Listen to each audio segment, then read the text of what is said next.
ہمارے اکابر نے مستقل عنوان بنا کر اللہ اور اس کے نبی کی محبت کو سیکھا ہے. الفاظ پڑھ لینا، الفاظ سن لینا، الفاظ یاد کر لینا، یہ الگ عنوان ہے. اللہ اور اس کے نبی کی محبت کو اپنے دل کی گہرائیوں میں اتارنا یہ الگ عنوان ہے.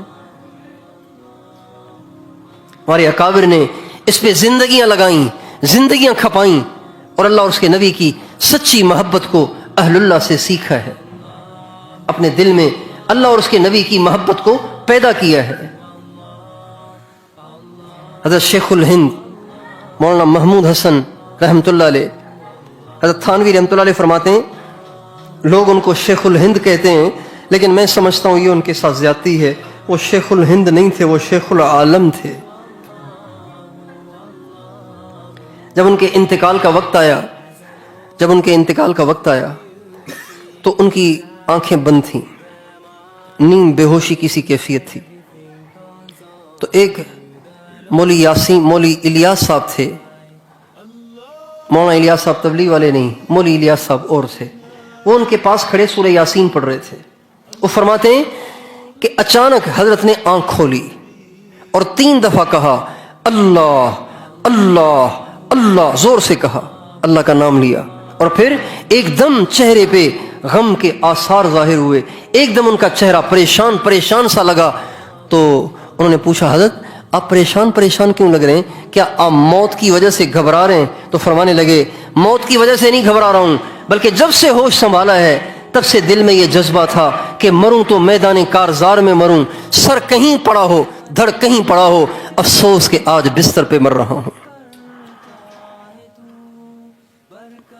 نکل جائے دم تیرے قدموں کے نیچے، یہی دل کی حسرت، یہی آرزو ہے. یہ وہ محبت تھی جو ہمارے اکابر نے اہل اللہ سے حاصل کی.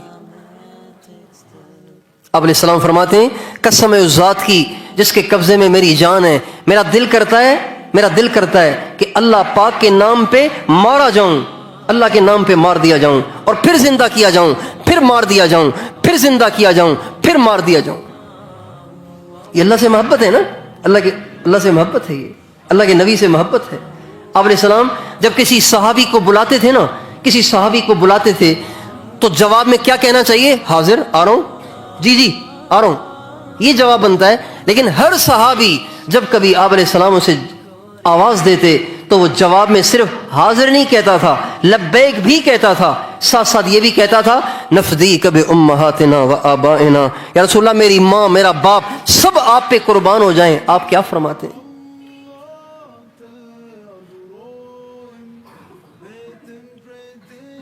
اللہ سے محبت، اللہ پاک کے نبی سے محبت، یہ سارے دین کی روح ہے.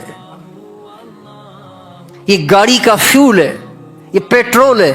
جب یہ ہوگا تو بڑے سے بڑا سفر کرنا آسان ہو جائے گا. نماز پڑھنا، زکوٰۃ دینا، روزے رکھنا، حج کرنا، میدان جہاد میں کفار سے جنگ کرنا، تبلیغ میں پھرنا، دین کے مشکل سے مشکل حکم کو پورا کرنا آسان ہو جائے گا. ایک صحابی ہیں حضرت طلحہ بن برا رضی اللہ عنہ، نوجوان صحابی ہیں. آپ علیہ السلام جب مدینہ منورہ تشریف لائے تو لوگ آپ سے مل رہے تھے. حضرت طلحہ بن برا آگے بڑھے اور آپ سے بالکل چمٹ گئے اور چومنے لگ گئے. یا رسول اللہ مجھے آپ سے بڑی محبت ہے. چوم رہے ہیں، چمٹ رہے ہیں. یا رسول اللہ مجھے آپ سے بڑی محبت ہے. اور ہمیں اچھا اتنی محبت ہے تو جاؤ اپنے باپ کا سر کاٹ کے لے آؤ. ماں کا بھی آتا ہے، باپ کا بھی آتا ہے. ایک روایت میں جاؤ اپنی ماں کا سر کاٹ کے لے آؤ. تو حدیث میں آتا ہے فرجع قہقرا، وہ اپنی ماں کی طرف جانے کے لیے مڑے نہیں، اسی طرح الٹے پاؤں پیچھے کو چل پڑے کہ مڑنے میں بھی تو ٹائم لگے گا. جب آقا کا حکم ہو گیا ہے تو تاخیر کی گنجائش نہیں ہے. جانے لگے تو آپ نے آواز دے کے بلایا اور فرمایا میں رشتے جوڑنے آیا ہوں، توڑنے نہیں آیا ہوں. میں تو تمہیں چیک کر رہا تھا، آزما رہا تھا.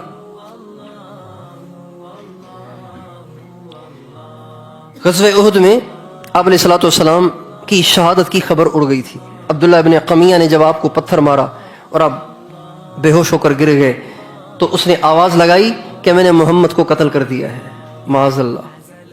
پھر بعد میں یہ خبر واضح ہو گئی تھی کہ آپ علیہ الصلوۃ والسلام سلامت ہیں. جب آپ کی واپسی ہونے لگی تو مدینے سے مرد عورتیں آپ اور آپ کے ساتھیوں کے استقبال کے لیے باہر آئے.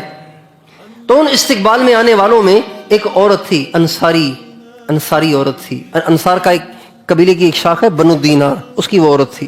وہ آئی اور ان استقبال کرنے والوں کے ساتھ ساتھ چلتی رہی، لیکن ذرا ان سے زیادہ تیز جا رہی تھی. جب آگے چل کر نبی کریم صلی اللہ علیہ وسلم کے واپس آنے والے صحابہ کے پہلے جتھے سے اس کی ملاقات ہوئی تو اس نے کہا حضور کی طبیعت ٹھیک ہے؟ آپ علیہ السلام کیسے ہیں؟ تو وہ کہنے لگے بی بی جی اللہ کے نبی تو بالکل ٹھیک ہیں، لیکن آپ کا بیٹا شہید ہو گیا ہے. تو وہ کہنے لگی کوئی بات نہیں، جانا تو سبھی کو ہے. یہ کہہ کر اور آگے بڑھیں. آگے گئیں تو اگلا جتھا آ رہا تھا. ان سے پوچھا حضور تو ٹھیک ہے نا؟ کہنے لگے ہاں حضور تو ٹھیک ہے، لیکن آپ کا بھائی شہید ہو گیا. کہنے لگی کوئی بات نہیں، جانا تو سبھی کو ہے. جب تیسرے جتھے سے ملی ان سے پوچھا حضور ٹھیک ہے؟ کہنے لگے ہاں حضور تو سلامت ہیں، لیکن آپ کا باپ بھی شہید ہو گیا.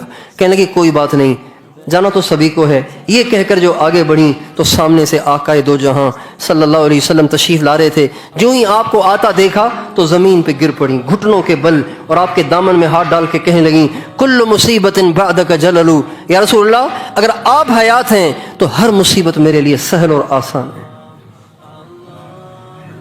آج ہم اپنے گریبان میں جھانکیں کہ اللہ اور اس کے نبی سے ہمیں کتنی محبت ہے. تھرمامیٹر لگا کے دیکھیں کتنی محبت ہے. اتنی محبت حاصل کرنا کہ ہر برائی سے بچنا آسان ہو جائے، ہر حکم کو پورا کرنا آسان ہو جائے، یہ فرض عین ہے.